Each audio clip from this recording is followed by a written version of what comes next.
It's Check On Stories we're following for you today on Robin Hood Radio. Pat Pagano's Tri-State forecast calls for a cloudy day today with showers mixed with some wet snow. Temperatures around 40 and then falling later on today. Partly cloudy tonight, temperature in the lower 30s.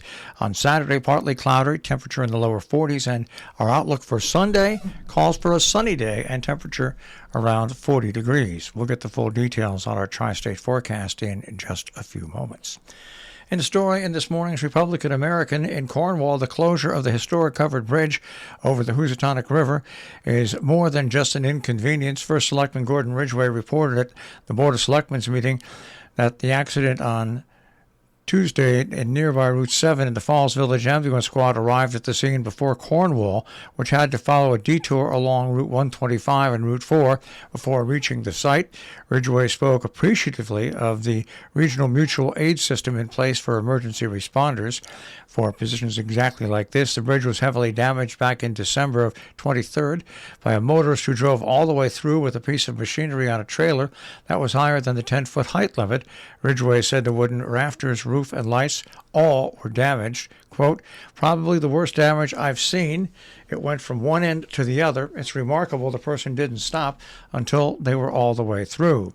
State police identified the driver as Edward Hodge, 39, of Colchester. The bridge is owned and maintained by the state because it's on Route 128, a state road.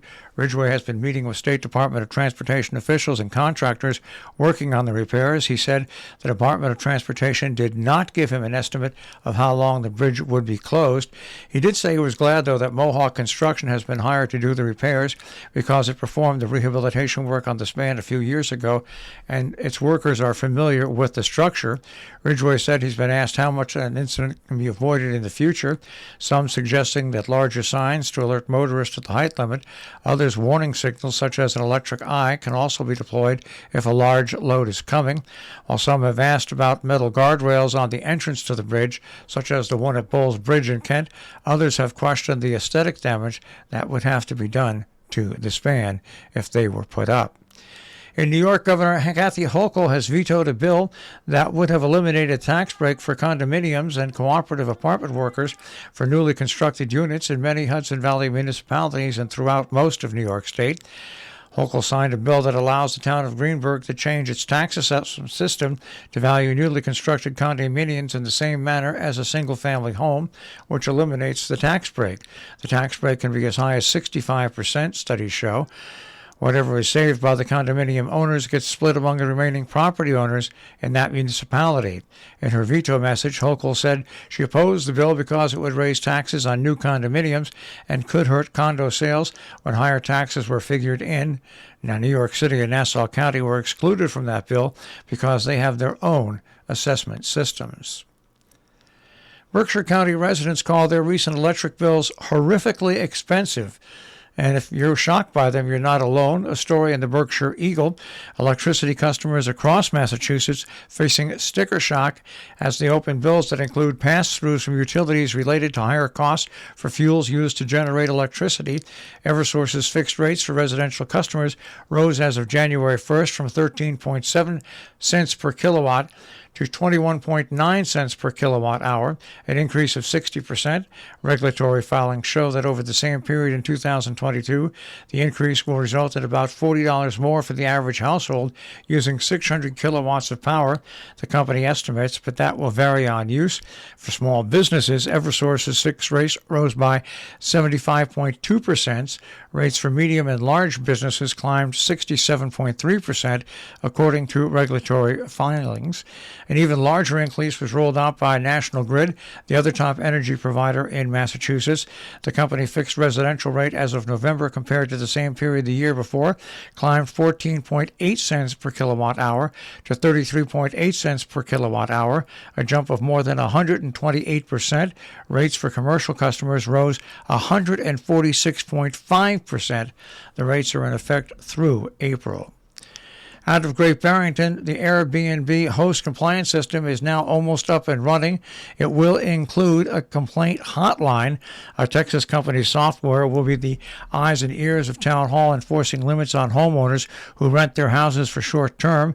Town officials chose Austin, Texas-based GovOS for its registration, monitoring, and tax collection software for homeowners who rent out their properties on an Airbnb-style platform.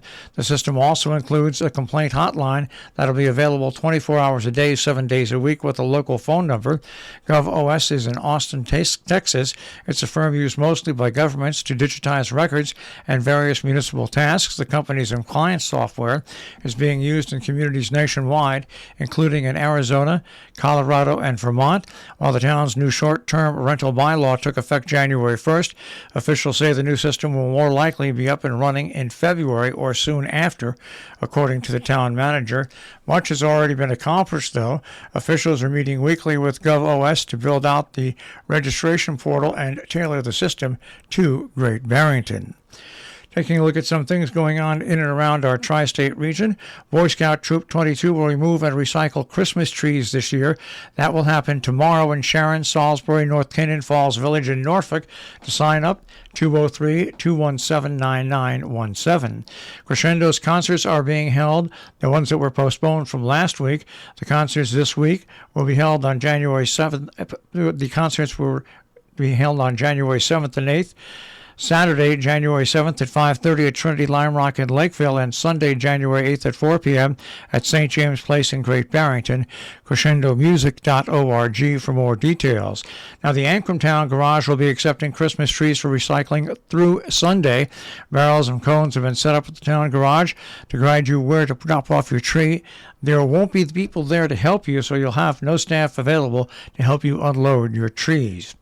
Now, the Town Grove Senior Center in Lakeville will have a free vaccination clinic on January 9th from 3 until 6 p.m. at 42 Ethan Allen Street. No appointment is needed. Ages 6 months old and up. You can bring a health insurance card and photo ID if you have them, but it's not necessary to have health insurance or that ID to receive the vaccine. No one will be turned away for a lack of a health card. Our business brief is underwritten by Morgan's at the Interlaken. They feature a regular menu, a tapas menu, and dinner specials nightly. InterlakenIn.com. You'll also find them on Facebook and Instagram. And by Salisbury Bank, SalisburyBank.com. The Dow Jones Industrial Average will start off the day today at 33,000.088. The S&P 500 at 3,828.25, and the NASDAQ at 10,791.25. We'll take a look at that tri-state forecast. That'll come your way in just a few moments.